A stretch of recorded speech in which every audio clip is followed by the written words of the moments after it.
Hi, my name is Randy Rolfe, and I'm with the Institute for Creative Solutions. And this is my weekly video sharing foundational concepts about vibrant health through natural living. And today I want to talk about taking an economic view of your nutritional input. And when you think about diet, it's quite helpful to look back at the original foods that we take from nature and consider the economic cost of changing them. And if you do this, you find that the healthiest foods take less processing and cost less to get to the eating or to your table or to the store. And I figured this out a long time ago when I saw a film about how much labor it took to get a walnut oil, to get a tablespoon of walnut oil to cook some different foods that were family fare in Africa. And this was amazing if you consider how much effort goes into boiling down walnuts, waiting for the oil to come to the top of the water, skimming it off, and saving it. It takes a lot of walnuts to make a tablespoon of walnut oil, and a lot of fire energy to boil them down so that the oil would come to the top of the water. Well, all the refined foods take that kind of labor.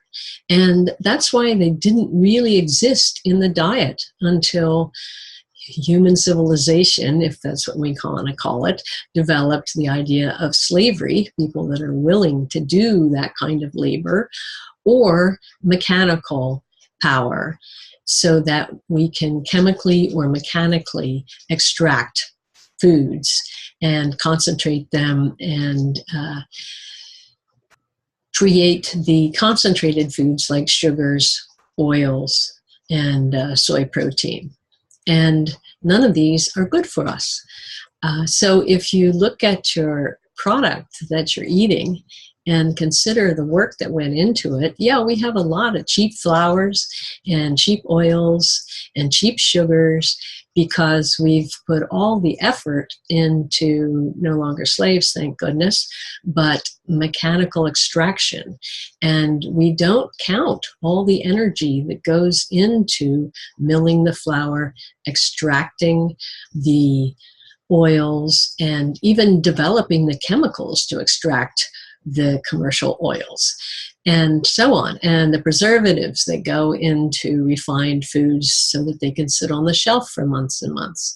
So it's kind of fun to look at the foods that you're eating and consider all the effort and cost that actually goes into them, and consider eating the things that don't take all that much work, that can be harvested, cooked quickly, and eaten like vegetables, more porridges and gruels rather than refined white breads, because they don't take much time. You just take the grains and put them in water and let them reabsorb the water and get chewable. Like rice, just, it cooks real quick. And yeah, it does take work to harvest rice, so maybe you don't want to overdo the rice. So think about those kinds of things and realize that our bodies were never built to handle all these concentrated, purified, refined foods.